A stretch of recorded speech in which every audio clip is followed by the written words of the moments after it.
Hello, shwmai, I'm Awen. A lot of things really matter to me. Mae crefydd Gwerthoedd a Moeseg yn wirioneddol bwysig ar gyfer heddiw a'r dyfodol.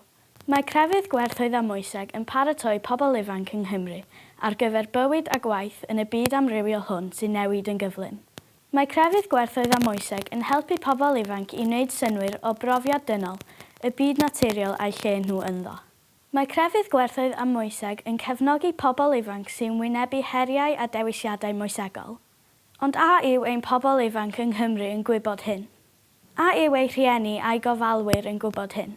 Ydy ei cymuned yn gwybod hyn? Ydy eich ysgol yn gwybod hyn? This is our challenge. It could be a long journey. WASACRE is with you and has something that will help. In this film, we're going to explore how religion, values and ethics can help me make sense of the world and beyond.